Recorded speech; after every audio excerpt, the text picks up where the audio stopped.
foram de um lado para o outro, de Biden para Trump. E olha só, essa relevância da vitória em Nevada também se dá porque em corridas importantes, por exemplo, o Senado, a gente ainda não tem tudo finalizado, porque a diferença está muito pequena no Senado, mas a vantagem até agora é de uma candidata democrata. Na Casa de Representantes, são 4 cadeiras, 3 foram conquistadas por democratas. Então, até também numa questão referente ao aborto, os eleitores decidiram, por 64% dos votos, manter as proteções ao aborto. Então, que é uma pauta que está mais ligada aos liberais do que aos conservadores. Então, a gente vê que mesmo com um eleitorado que ainda demonstra tendências mais para o lado democrata, Donald Trump conseguiu, vamos dizer assim, furar essa bolha, conseguiu trazer para o lado dele até alguns eleitores que, por exemplo, votaram para manter as proteções do aborto ou votaram em candidatos democratas em outras posições, mas acabaram escolhendo Donald Trump para ser o presidente dos Estados Unidos, também pelo estado de Nevada. Mais um que realmente confirma essa lavada, essa vitória realmente significativa de Donald Trump no colégio eleitoral e também no voto popular. Elisa. Ô Sérgio Patrick, e esses assuntos da eleição dos Estados Unidos, eles continuam figurando entre as reportagens mais lidas do site da CNN Brasil. Vou mostrar aqui no telão para vocês. Você já está vendo aí também, ó. Só que a primeira matéria diz respeito à relação internacional, porque diz, análise, Ucrânia é forçada a enfrentar uma realidade brutal de Donald Trump. Reportagem mais lida. Na segunda matéria, o clube do Super Mundial será retirado do torneio por regra da FIFA? Uai. É bom que tenha esse entenda, porque realmente eu fiquei com essa ideia de como assim? E aí tem o entenda para já fisgar aqui a nossa ideia e a gente lê a matéria. Terceira matéria diz respeito ao que a Carol Nogueira nos trouxe, que Donald Trump já anunciou quem vai ser a chefe de gabinete da Casa Branca e é uma mulher e é a primeira mulher a ocupar esse cargo, viu? Surpreendendo aí muitas pessoas, tá? Porque Trump tem uma postura ali, de vez em quando, né, se refere às mulheres de maneira bem misógina e com machismo na fala, e ali foi escolher uma mulher justamente para fazer parte dessa secretaria tão importante que equivale à nossa Casa Civil aqui no Brasil. Aqui é o assunto do Bruno Henrique, o agente diz como o Bruno Henrique, a gente deu ontem essa matéria e está ainda entre as mais lidas, como reagiu à investigação sobre o esquema de apostas e o assunto brasileiro que não quer calar, né? O corte de gastos. Quando vai ser essa resposta? Tem hoje reunião sobre isso. Mas além de falar de corte de gastos, o presidente Lula também fala sobre eleição dos Estados Unidos, sobre os assuntos que ele considera que são os mais custosos, agora com a vitória de Donald Trump. Inclusive, deu entrevista para a CNN, para Cristiane Amanpour, que é uma fera, uma professora para gente de jornalismo. O presidente Lula afirmou que Donald Trump tem que pensar como habitante do planeta Terra e que questões ambientais precisam estar nos planos do novo governo. You know what President Trump did in his first term. He pulled the United States out of the landmark Paris Climate Accord. Do you think he's going to do the same thing again? Olha, veja, eu penso que o presidente Trump ele tem que pensar como habitante do planeta Terra. E se ele pensar como governante do país mais importante, o país mais rico, o país com mais tecnologia, o país mais, preparado do ponto de vista bélico, ele tem que ter noção de que os Estados Unidos está dentro do mesmo planeta que eu estou, que uma ilha de 300 mil habitantes está. Ora, e cabe a todos nós assumir a responsabilidade pela manutenção desse planeta. Nós precisamos garantir que o planeta não seja aquecido a mais de 1,5 graus. Nós precisamos garantir que as florestas fiquem em pé. Nós precisamos garantir que os rios permaneçam, caudalosos e permaneçam com água limpa e purificada. Nós precisamos garantir que os biomas de todos os países sejam preservados. Esse é um compromisso que eu tenho não apenas como presidente do Brasil, eu tenho como ser humano que habito num planeta chamado Terra e que não tem outro lugar para ir se o planeta Terra acabar. Esse trecho, então, foi a entrevista a Cristiane Amanpour na CNN Internacional. E a gente, lógico, né, tá muito atento a isso e já compartilha contigo. Mas aí, e daqui para frente, como é que fica essa relação? Como é que fica o presidente Lula e Donald Trump? E a cerimônia de posse? E a postura dele? Vai ser diplomática, de proximidade ou um distanciamento para, de repente, até se distanciar da postura de Jair Bolsonaro em relação aos opositores? Nós vamos abordar tudo isso agora. Bom dia, Clarissa Oliveira. Bom dia, ô louco. Brotei aqui. Que isso, Isabel Mega, és tu? Não Saí posso da acreditar. tela lá de Brasília, apareci Então aqui. quer dizer que esse pessoal da televisão é de verdade, eles aparecem na tela, eles são reais. Bem-vinda, Estou Mega. terminando a excursão Brasília dessa semana, né? Então, você Teve uma ficou... galera vindo aí. A gente fez um ônibus da CNN de Brasília para cá essa semana. Aqueles que cantam motorista. Você ficou na madrugada essa semana, alguns dias, cobrindo justamente a eleição nos Estados Unidos. E a Isabel Mega vai contar já pra gente como é que fica, por falar em excursão, o pessoal conservador aqui do Brasil. O pessoal que está, radiante, porque Donald Trump venceu. Porque uma galera pretende ir à cerimônia de posse nos Estados Unidos, tá? A gente já vai chegar nesse assunto da Mega. Eu começo aqui, deixa eu passar por trás da Isabel Mega e vir aqui pertinho da Renata Varandas no telão. Bom dia, Varandas. Olha, 4 mulheres, aquela definição de mulheres estão, né, conseguindo ocupar os espaços como maioria da população brasileira. Nada contra Theo Cury e Pedro Duran, viu? Meu coração para eles. Mas estamos todos, aquela que irrita a audiência essa hora da manhã já, estamos todos juntos. Ô, Renata Varandas, vivendo perigosamente. O presidente Lula não deve ir à cerimônia de posse, é isso?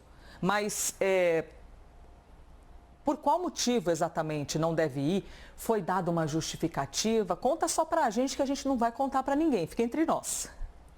Então, vou contar aqui só para gente, tá? Só para você, Elisa, bom dia. Bom dia para Bel e bom dia para Clarissa também. Então, ele não vai, na verdade, porque ele não quer, né? Mas a justificativa oficial é que, e que caiu assim como uma luva para ele, é porque, na verdade, os chefes de Estado, eles não são convidados para a cerimônia de posse do presidente dos Estados Unidos.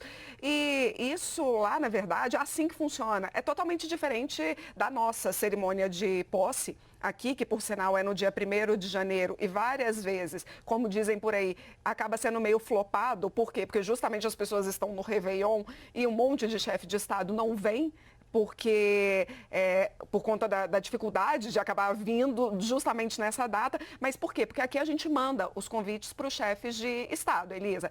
Agora, lá, não. Na verdade, lá eles mandam para os chamados embaixadores locais. Então, não tem essa coisa da delegação, de ir em vários países, não tem isso. Só que tem uma coisa aí nessa história. Óbvio. Ele está tomando posse, Donald Trump está tomando posse, ou qualquer outro presidente está tomando posse, ele, pessoalmente, ele pode convidar. Então, eu posso virar e falar assim, olha, eu não quero a delegação toda da CNN na minha posse, mas eu quero que a Elisa, a Bel e a Clarice vão. O Theo não vai, Pedro não vai, não vou convidar, mas as meninas eu vou convidar. Então, eu posso fazer isso, entendeu? Assim como o Trump pode fazer exatamente isso. Aí vai botar o presidente num problema. Se o Trump mandar esse convite, o presidente vai ter que ir, vai dizer, não vou. Ele vai ter que ir. Agora, ele não recebendo esse convite, fica bom, na verdade. Por quê? Porque a gente sabe que publicamente o Lula apoiou a Kamala Harris, não causaria um constrangimento ele não ir, porque ninguém vai mesmo, então ficaria tudo bem. Agora, se de fato ele receber um convite nominal, aí não tem como, vai ter que ir, no dia 20 de janeiro, não tem muito o que fazer. Agora, por exemplo, o ex-presidente Jair Bolsonaro já andou dizendo por aí que ele vai ser convidado para ir, mas aí ele entra na cota pessoal do Trump. Agora, se ele vai ou se ele não vai, aí são outros 500, porque aí existe uma pessoa chamada Alexandre de Moraes que vai ter que liberar ele para ir. Aí são outros 500. Mas a justificativa oficial é essa. O Donald Trump, a posse nos Estados Unidos, ela é diferente da nossa e ela não tem convites para os chefes de Estado. O que ajuda muito aí o presidente Lula a sair, né, dessa saia justa. Tira uma bucha do colo, hein? Se não chegou o convite, mas é realmente o que você diz. Claro, se ele recebesse o convite, se ele vai ou não, seria uma decisão da presidência, evidentemente. Mas é importante ver por essa questão da diplomacia. Como é que tu recebe um convite nominal e aí você fala, não vou, porque aí você declara uma guerra diplomática, né? Uma guerra geopolítica de fato. Ô Clarissa, até eu já vou citar, eu vou caçar aqui a matéria que fala sobre esses entraves de Bolsonaro ir ou não, porque ele tem a justiça brasileira no meio do caminho, né? O que está barrando tudo isso. Como é que, assim, se Lula não vai à cerimônia de posse, a gente pode dizer que isso vai pautar um pouco os próximos 4 anos ou ele pretende se colocar como uma figura assim diferente? Tanto que ele foi uma das primeiras lideranças a desejar, a dar os parabéns a Donald Trump. Né? Um pouquinho depois do Emmanuel Macron, lá veio a postagem já de Lula dizendo isso, que a democracia tem que ser respeitada. Como é que serão esses próximos 4 anos no seu olhar?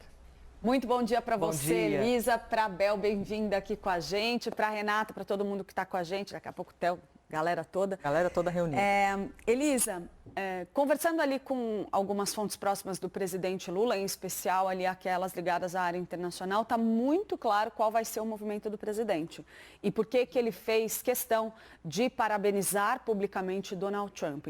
Lula quer, sim, delimitar claramente a sua postura em relação ao novo presidente dos Estados Unidos em comparação ao que fez Jair Bolsonaro na época em que Joe Biden foi eleito. Para a gente recapitular aqui, o Bolsonaro demorou muito tempo para reconhecer a vitória de Joe Biden, ficou fazendo ali, de fato, um afago a Donald Trump, que tinha saído ali daquela disputa preterido, com o objetivo de justamente marcar uma posição radical à direita. Lula não quer isso. A relação, segundo o que me disseram, tende a ser construída de forma pragmática. Esse termo foi utilizado para descrever esse movimento do presidente Lula. Então, o que a gente pode esperar? Já agora, nas próximas semanas, mas é uma linha que tende a perdurar ao longo do resto do mandato do presidente Lula e neste início de mandato de Donald Trump. Então, a ideia é, olha, temos divergências, temos posições ideológicas muito diferentes. Sim, eu apoiei Kamala Harris, você não era o meu candidato à Casa Branca, digamos assim, mas isso não significa que a gente não possa ter uma relação respeitosa, isso não significa que a gente não deva colocar o Brasil em primeiro lugar e a relação entre Brasil e Estados Unidos como prioridade absoluta. Então, não é porque há diferenças ideológicas que a relação não pode ser produtiva. Então, a ideia é criar as condições para que a relação se dê de maneira respeitosa. E há uma expectativa, aí conversando, por exemplo, com o ministro do presidente Lula nos últimos dias, Elisa, há uma expectativa dentro ali do círculo mais próximo de Lula, de que Trump adote uma postura diferente nesse mandato. Eles têm um entendimento, eu pelo menos não sei se é torcida ou se é uma previsão, talvez seja um pouco de torcida, vamos ver, de que ele talvez, nesse mandato, procure corrigir alguns erros. Baixe um pouco umas frequências mais, né? Baixar um pouco aquela intensas. Coisa dos extremos que guiou a sua primeira gestão, por acreditar que nesse momento pode ser mais interessante para os Estados Unidos manter uma relação produtiva também com países como o Brasil. Então, quando o Lula faz esse movimento, não quer dizer que ele vai ficar afagando o Donald Trump, não. Tanto é que nessa entrevista para Christiane Amanpour, ele já fez questão de marcar posição. Pegou um tema que é bem caro ali a ele dentro do discurso internacional, que é defender a questão do clima, e marcou uma posição muito firme em distinção a Donald Trump. Foi crítico ali ao dizer, olha, meu querido, tudo bem, você está nos Estados Unidos, mas você está no mesmo planeta que eu. Né? Não é uma fala mansa feita em relação ao presidente dos Estados Unidos que acabou de ser eleito. Então, Lula quer delimitar o seu posicionamento. Por quê? E aí, um ponto que outra fonte estava levantando para mim, que eu acho que é bastante interessante. Lula tem em Donald Trump o maior líder de direita do mundo. Ele quer se firmar como um dos maiores líderes da esquerda no mundo. Então, é interessante para ele esse antagonismo ideológico, essa polarização, mas onde ele se mostre como um grande estadista.